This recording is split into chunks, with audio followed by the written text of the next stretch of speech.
We've been sold a lie. For over a century, Westerns told us land was sacred, that owning it made you someone and holding onto it meant you mattered. But Taylor Sheridan? He's flipping the entire mythology on its head. In his universe, land isn't a legacy, it's bait. It's power. It's the first domino in a chain reaction that burns through families, friendships, and generations. Whether it's the oil fields of Landman, the open plains of 1883, or the crumbling empire of Yellowstone, one thing's clear: whoever still believes land is about honor hasn't been paying attention. Because in Sheridan's West, land doesn't protect you, it's how they come for you. The silent cowboy is dead. Long live the talker with trauma. The days of the silent, stoic cowboy riding off into the sunset are over, at least in Taylor Sheridan's universe.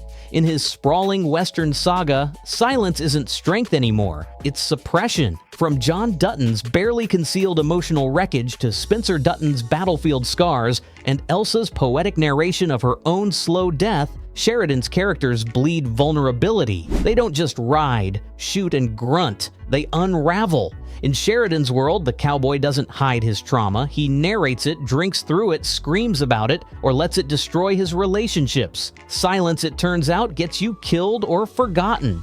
Across Yellowstone, 1883 and 1923, we see a generational shedding of the strong and silent archetype. James Dutton, in 1883, was a man of few words but deep pain, which his daughter Elsa translated into something mythic and mournful. Then there's 1923's Spencer, all action on the outside, but torn apart by war and haunted by love. Landman brings this shift into the modern age with characters like Tommy Norris, who doesn't just carry burdens, he wrestles with them in real time, aloud, often combustively. Sheridan isn't writing for Clint Eastwood's brand of brooding silence. He's redefining what emotional strength looks like in the West. What makes this evolution so powerful is how it flips the entire Western genre on its head. Sheridan's cowboys don't win by bottling things up, they survive, barely, by confronting the darkness head-on. The grit is still there, but now it's tangled with guilt, grief, generational trauma, and the constant threat of collapse. The myth of the wordless hero has been put to rest. In its place stands a new kind of cowboy, still tough but talking, still fierce but fractured, and somehow that feels a whole lot more real. Land isn't legacy, it's leverage. In the traditional Western, land is everything, a sacred inheritance, a legacy passed down through blood and grit. But in Taylor Sheridan's world, that romanticism is a dangerous illusion. In Yellowstone, 1883, 1923, and now Landman, land isn't just a birthright, it's currency. It's a bargaining chip in a ruthless game of power, wealth, and survival. The soil may still be soaked with family sacrifice, but Sheridan's characters are learning the hard way. Sentiment doesn't pay taxes, and nostalgia doesn't stand up in court. Just look at the Duttons. They bleed for their ranch, but they're constantly being outmaneuvered by developers, politicians, and corporate giants who see land not as legacy, but as leverage. In Landman, that theme goes nuclear, literally. Mineral rights trump moral rights, and whoever controls what's under the land wields the real power. This isn't about cattle anymore, it's about oil, gas, contracts, and control. Even the cowboy code can't survive when billions are buried beneath your boots. What Sheridan's doing is peeling back the myth and exposing the harsh, modern truth. The land doesn't remember you, it won't protect your family, and it doesn't care how many generations you've owned it. What matters is how you use it, and who's willing to use you to get it. In this new Western, legacy isn't what you leave behind, it's what someone else will exploit once you're gone. And that realization? That's Sheridan's most brutal plot twist yet. The myth of the lone hero. Why Sheridan prefers flawed collectives over rugged individuals.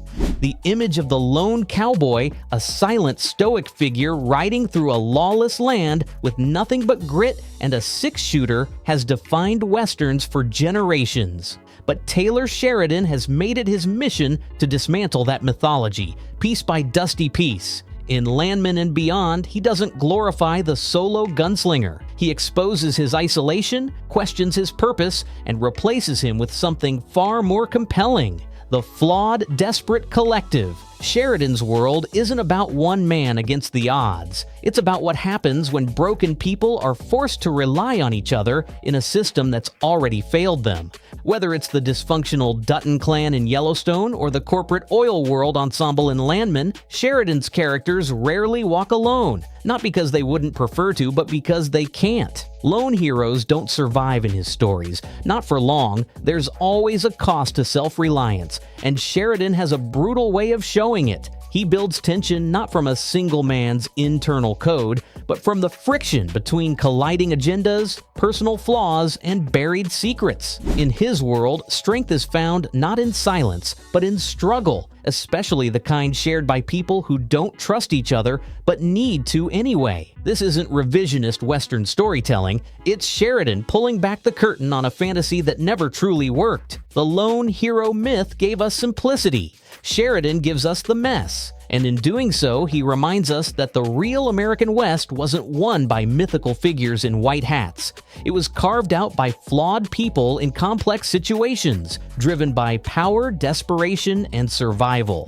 His West isn't about legends, it's about the damage they leave behind. Cowboys versus consequences, the end of moral simplicity in the West. For decades, Westerns thrived on a black and white code. The cowboy was good, the outlaw was bad, and justice always rode in on horseback. But in Taylor Sheridan's world, that moral simplicity is dead and buried. Landman, like much of Sheridan's work, doesn't deal in good guys and bad guys. It deals in consequences. There are no moral absolutes here, only complicated choices with ripple effects that rarely stop where they're supposed to. The cowboy may still ride, but his actions now come with a price, one that can't be paid with a gunfight at high noon. Sheridan strips away the romanticism of the West and replaces it with accountability. In Landman, it's not enough to stand for something, you have to face the fallout of what you stand for.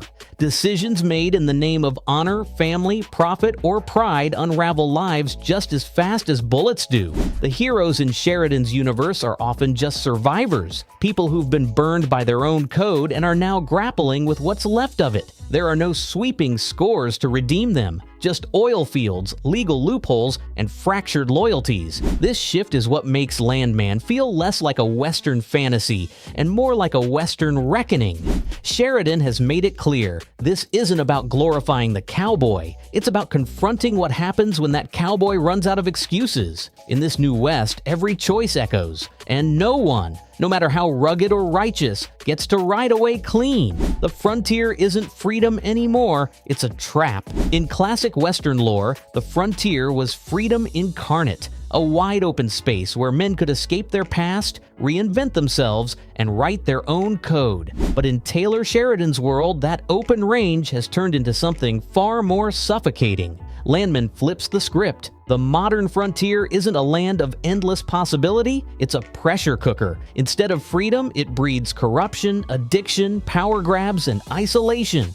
Sheridan seems to argue that the very promise of the frontier, reinvention, escape, control, has curdled into a lie. The more his characters chase it, the more trapped they become. Landman makes this trap feel personal. The oil fields aren't just landscapes, they're moral quicksand. Characters who once might have roamed cattle trails now maneuver boardrooms, legal contracts, and billion-dollar land deals, and they're all stuck playing a game they can't seem to win or leave. The harder they try to carve out freedom, the more beholden they become to greed, legacy, or guilt. It's a haunting evolution of the Western mythos. The land doesn't set you free, it owns you.